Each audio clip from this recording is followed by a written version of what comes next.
Hi friend, good morning, जय मसीह। फिर एक बार आप लोग के बीच में नागपुरी गीत लेकर आई हूँ। उसका बोल है, पाप कर जाल से तो मके छुड़ा ले अपन महिमा लागिन। इस प्रकार से गीत है, जरूर आप लोग सुने।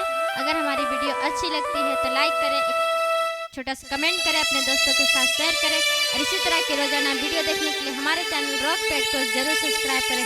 मेरे ओर से सबको जय मसीह। फिर से धन्यवाद।